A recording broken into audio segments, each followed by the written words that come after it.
What if you don't no longer have to pay rent no more? You can live completely rent free.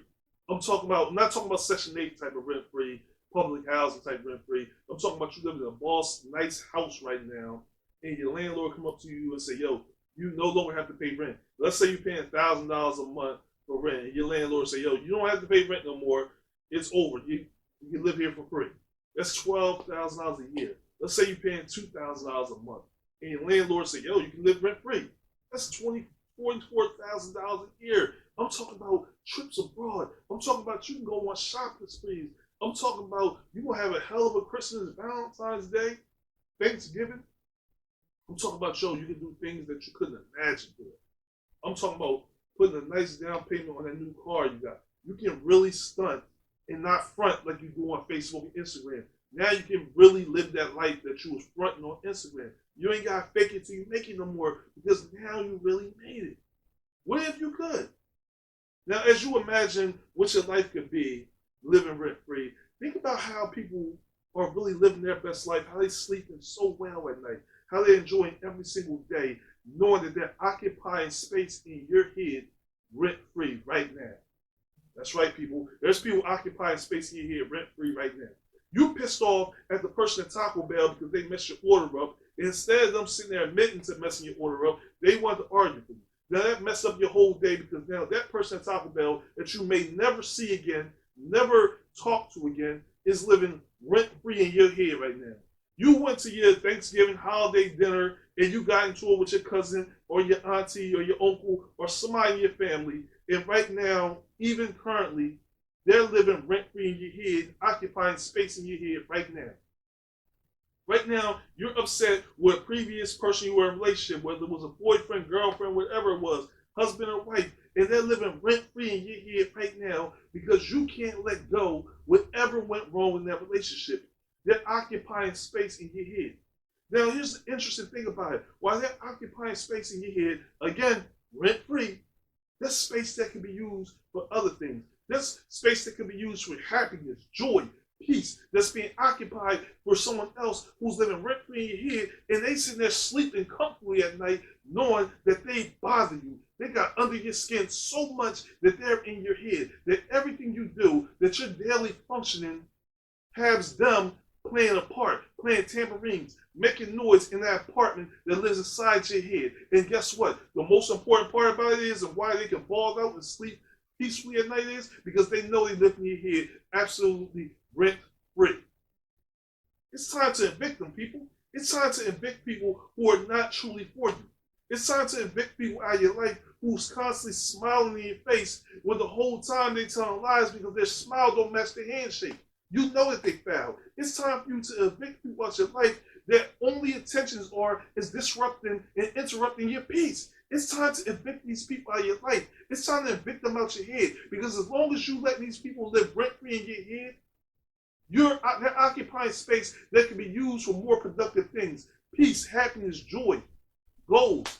It can be more productive thing, learning space. It can be used for occupied for things that's actually could contribute on your success and you living your best life. Instead, you letting someone else live in your head and they living their best life. And why are they living their best life? Because that person who's living rent free in your head, sole purpose in life is to spread the misery that they're feeling, the misery that they're experiencing. And now they're in your head. They're chilling in your head with their feet up, kicked back, a cold drink, watching football, NBA, boxing, MMA, or even Lifetime. Just sitting there enjoying their time living in your head because you know what? If I don't get under anybody else's skin, if I can't pay my own bills in the physical form, in the mental form, I know when I look at you that you sitting there giving me dirty looks and you turning up your face and you whispering and mumbling about me because I live rent free in your head every single day and I live comfortably and that makes me happy that somehow, some way that I was able to occupy space in your brain, that I was able to interrupt your peace, your happiness, and your joy. And the messed up part about it is you allowing them to do it. But y'all ain't here for me to preach to y'all, right? Y'all don't want to hear me to preach to y'all talking about y'all people living rent free in your life. You don't want to hear about that. You don't want to hear about that, but the truth is that's what's happening, people. We all do it. Let me tell you something, people. I got into arguments and conversations with people, and I can speak on this, let people live rent free, because I'm gonna be honest with you people. I have let people live rent free in my head for way too long. I'm telling you, it was one situation where I got into an argument with a person, and I ain't gonna lie to you, for a whole year, I kept replaying that conversation in my head. It was times I couldn't sleep. I was up at night, I'd just wake up 2, 3 o'clock in the morning and replaying that situation and replaying that argument on what I should have said and what was said and how I should have reacted and what I should have did or what I didn't do.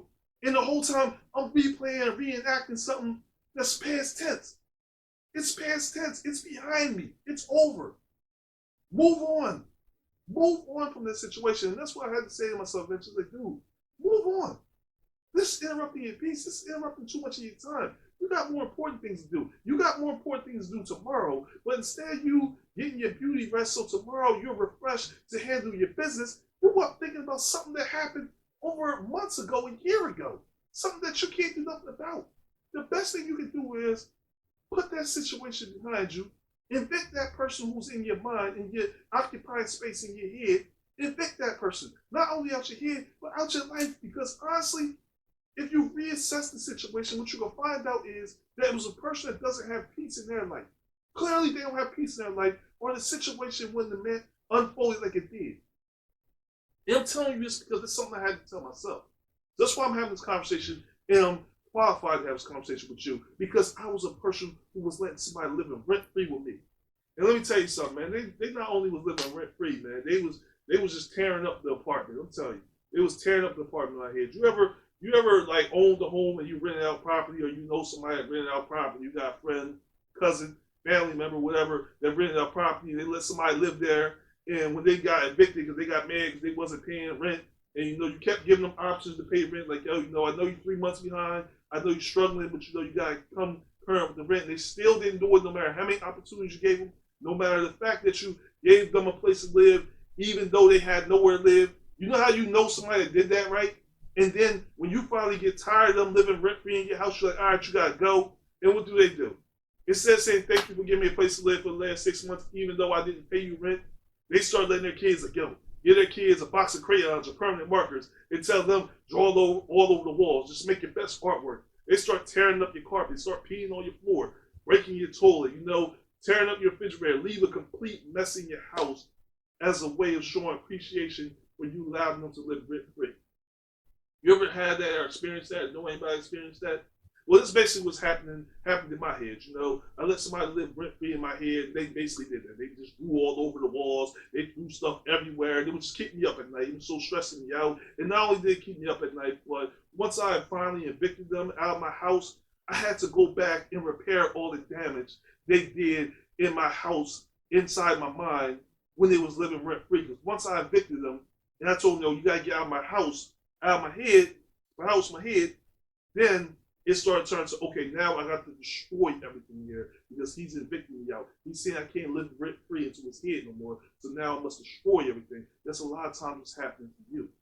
A lot of times happening to you is when you let people live rent free. Those people are not satisfied by the fact that you're doing that and that you allow them to occupy space in your head. They're not appreciative of it. And why would they be? Because the whole purpose of them living rent free and occupying your head was to cause disruption to your mental health, disruption to your peace, your happiness, your joy.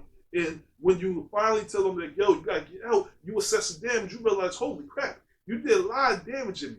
And when you assess the damage and where you see the damage at is when you start to engage in different relationships. When you start to engage in different people, and certain signs may show up, or maybe it's delusions because of the damage in your head, that you look at everything as a trigger point where, like, whoa, what you trying to do? You trying to disrupt my peace? No, you can't disrupt my peace. I'm like, whoa. It's not. I'm going a little too fast for it. Going a little too fast for it. Let me slow it down.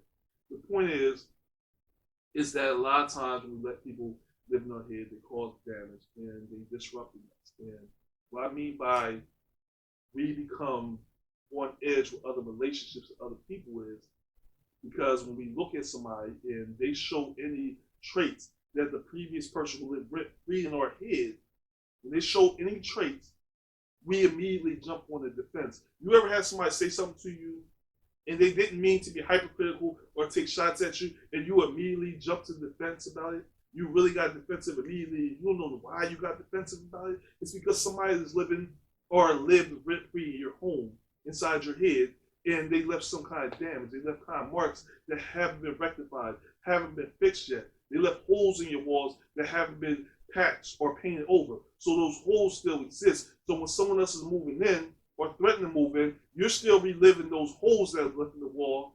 And when somebody shows a sign of come up to you with a hammer or a baseball bat or anything in their hand, you immediately assume that, yo, you coming here to cause damage. You immediately come here to cause disruption, cause trouble. That might not be the case. They maybe come with a hammer to help you repair some of the things that were damaged in you. Oh man, I'm going over your head right now. I can feel that I'm going over your head. Somebody's not getting this, but then again, somebody is. Somebody's catching everything I'm saying. You gotta be careful, people.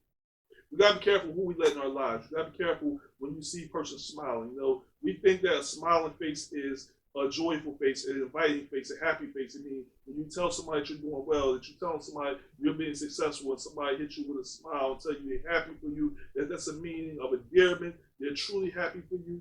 They love you. They appreciate all the hard work. They acknowledging all of your success. But the reality is sometimes that smile is masking something deeper.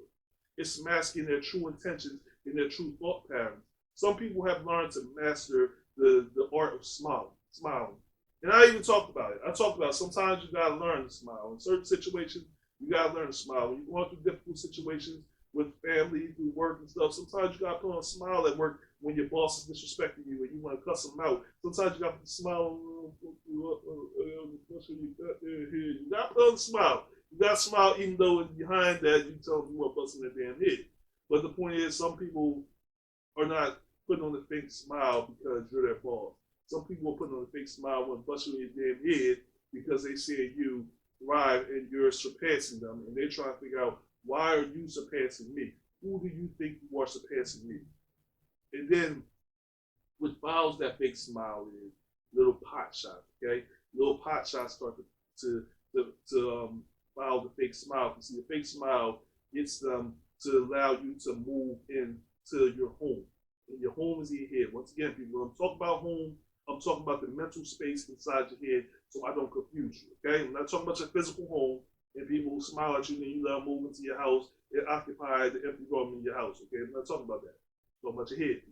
Stay tuned. Stay focused here. Okay. So what people do is they put on a fake smile. They let you the signs of endearment make you feel comfortable enough that you let people move into your home. You let them move into your home because you think that their intentions are positive. So you start let them move into your home, and slowly you start moving more and more stuff into your home. And the smile gets more endearment. They get a little closer to you. They get more information on you.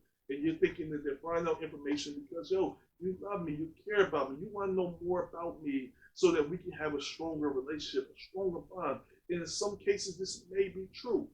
But in this particular case, that's not what's happening.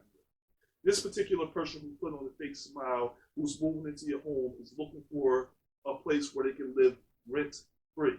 Okay? Focus on that. Rent-free. They don't want to pay nothing to live rent-free, to pay any rent. And I'll tell you what rent is in a few minutes. Okay? They want to live rent-free into your home. So they slowly start to move in. They start to ask you for little things. And they start to ask you, to borrow your toaster and to borrow some ice and to borrow some sugar like a neighbor does. Okay? And the more information you give them about you, and the sugar and all that is metaphorical to information, okay? So don't think I'm talking about actual sugar. Again, these are all metaphors, people. I just want to make sure y'all stay tuned. Stay in tune with what I'm saying, okay? I don't want to go over nobody's head. So these people get all this information on you and stuff, and then you notice that the relationship starts to turn negative, okay?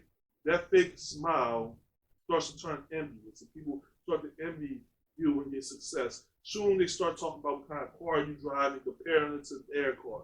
Then they start talking about your relationship and comparing it to their relationship. Then next you know, people talk about the clothes you're wearing, compare it to their clothing. Then people start talking about your promotion and compare it to their promotion. Before you know it, when you give somebody advice, they say, yo, what you trying, you keep trying to talk down on me, give me advice. You think because you got a good husband or a good wife that you think you're better than me. You think because you live in a better house that you got a bigger house than me that you're better than me. You think because you got a better job that you think you're better than me. See, it starts to turn to envy, okay? Then it starts to turn to envy. Then it starts turning to arguments and things. Then it starts saying negative things that happen. Before you know it, this relationship that started out with a smile, a sign of endearment, of happiness, of peace, of a bond that was starting to build as one person was borrowing so much from you, turns to a situation where it turns toxic. It turns toxic to the point that y'all actually have a huge falling out.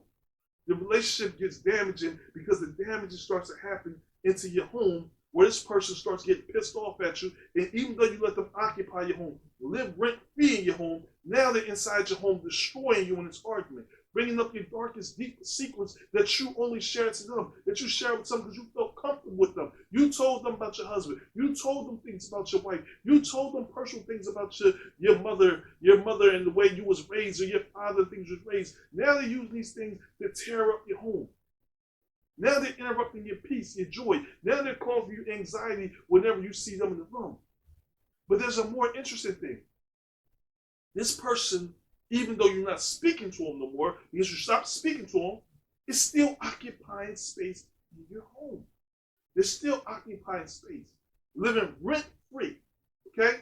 Living rent-free inside your home. Just chilling. They got damages in your wall, put holes all in your walls, ripped up your carpet, tore up your toilet, dirtied up your kitchen. They just tore up your whole entire house to the point that any type of relationship that you would tend to get in, you're looking at it very skeptical because you're not sure if the next person that tries to befriend you, the next person that tries to get into a relationship with you has the same intentions as the person before. And why wouldn't you feel that way? Because you have this person still occupying space in your head. They're living rent-free in your head right now. And you refuse to evict them. You refuse to evict them and do the repair work. Now, what do I mean by rent-free? Okay, what do I mean by paying rent if people refuse to pay rent? Let me break it down to you there, okay? Now, what I said, they borrowed sugar from you, right? They borrowed toaster from you. They borrowed your blender from you. They even borrowed your TV. And I know it's weird, somebody borrowing your TV. They actually borrowed your TV. Now, what I mean by rent is, paying rent is when you occupy space in my head, occupy space in my life, you should be paying rent to me. If I'm occupying space in your life, I should be paying rent to you. And what I mean by rent is, I should be giving you something. I should be giving you good advice. I should be a shoulder for you to cry on. I should be a friend to you when you need to talk. I should be that person that encourages you when you feel down. At some point, I should be giving you something that make you feel good about yourself. This is my way of paying rent for you, paying rent to you for allowing me to occupy space in your house. And the rent I'm paying to you is paying you rent into positive vibes, good spirits, uplifting spirits. And when you don't feel uplifted, when you do feel down, me coming into your life, trying to encourage you, to inspire you to keep going, even though you have doubts, even though you feel like quitting, even though you're tired, and today you just don't have the energy. I'm here to re-energize you because I'm occupying space in your head. That's why I'm here. I'm that good part of your conscience that's sitting here trying to talk to you and lift you up when you feel down. That's your way of paying rent. That's the currency you pay when you're paying rent. If you're truly a friend and you're occupying space in somebody's head, is to bring peace, happiness, joy into their lives, even when they can't see the sun shining and the light out. Even when it's cloudy out, you can find the silver lining in those clouds. That's what rent is, paying rent to someone. Paying rent to someone is that. That's what it is. But see, living rent-free is the exact opposite. I ain't giving you nothing. Bottom line. You come to me talking about how messed up your life is, how bad things is going, and I might be listening to you. I ain't giving you nothing constructive back. If you're lucky, I just don't reply. I just sit there listening to you talk like, girl, that's messed up. Anyway, yo, let me tell you what happened at the job today. You know that girl Sheila? Yeah, the one that be stealing people's lunch, and you just completely disregard what they said. And that's if you're lucky.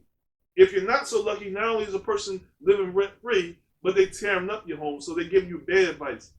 Yo, your boss was up there disrespecting you again, they didn't give you a promotion. You need to walk in her office right now or his office right now and give him the finger. Turn over that desk, girl. You need to turn up, dude. Turn up on that desk. Yo, let them know that they don't need, you don't need them. You don't need them. Turn up. You don't need that car you got. You don't like that Benz anyway. You cost too much for maintenance anyway. Go up there, turn up, and let that job go. You can always find another job. Just don't put them on your resume. Just don't put them on your application if you tear it all up. Matter of fact, put them on there. They can't say nothing bad about you. Just say that they didn't give you what you deserve.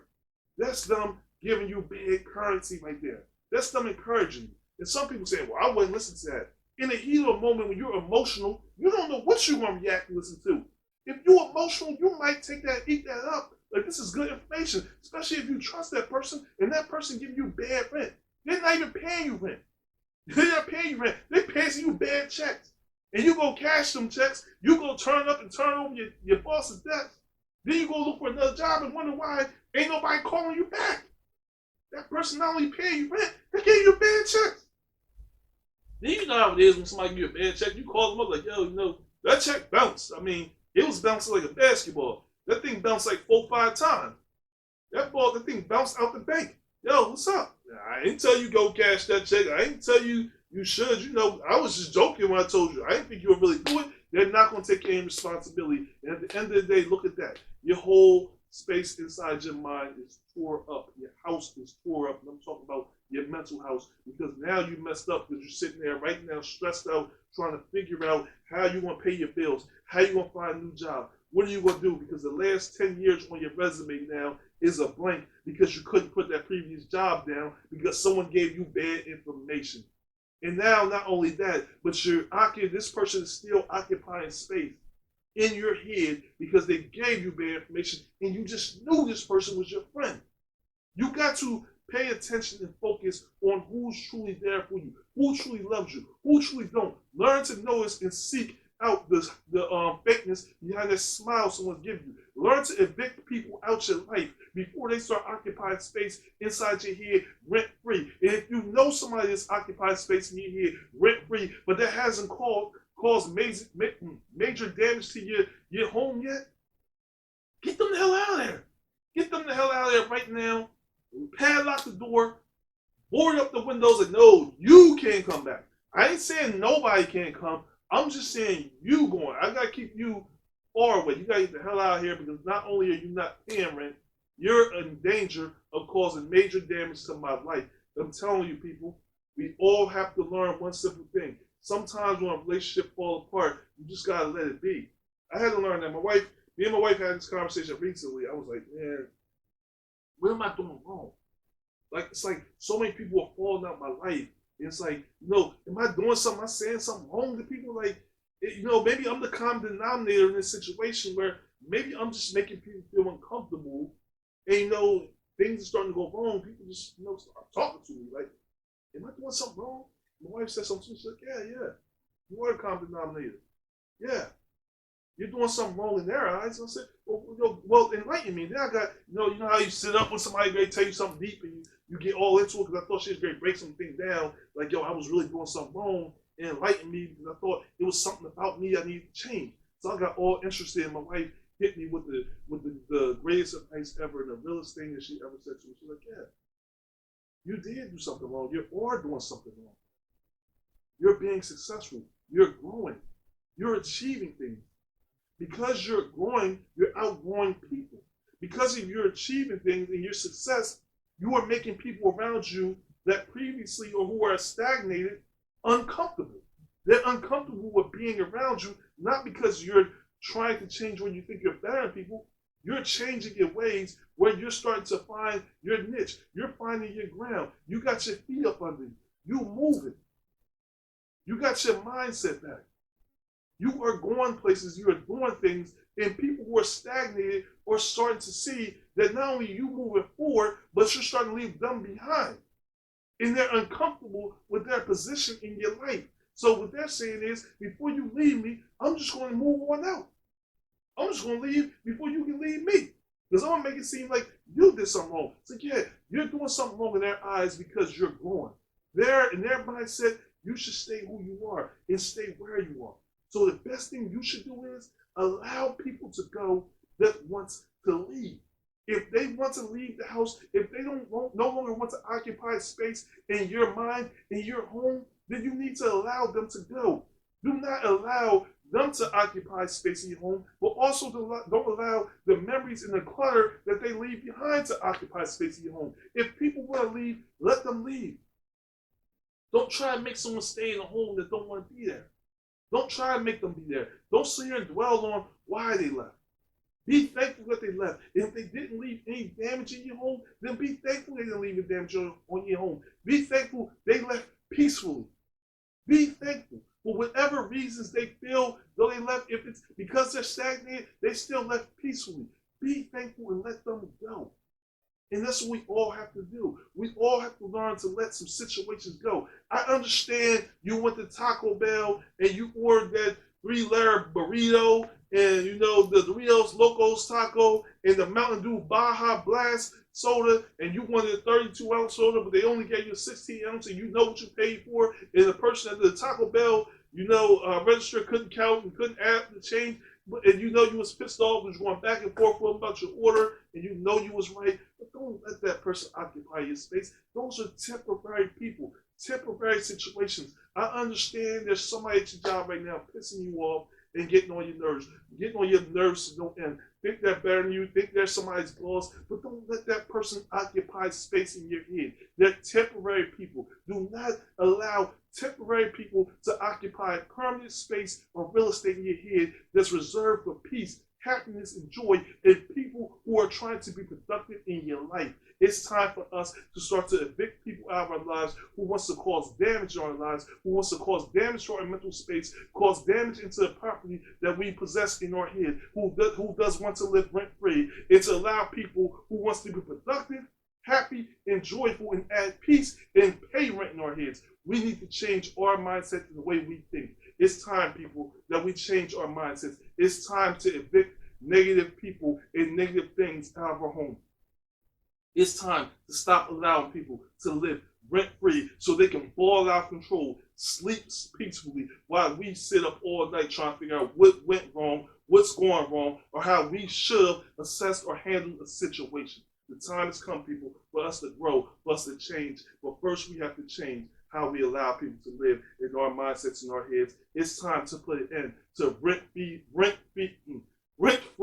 living and occupation in our head. I can't talk right now. Getting to the end of this show and I can't talk. Let me try this one more time. It's time to stop letting people live rent-free and occupying space in our heads. We need to evict them people, and remember to bring back joy, happiness, and peace into our lives. I want to thank you for joining me for another episode of the Past to Present Podcast. As always, like, comment, subscribe, share this video with as many people as possible. I appreciate you for being here. Follow me on Instagram, Al the Great, Facebook, Past Present.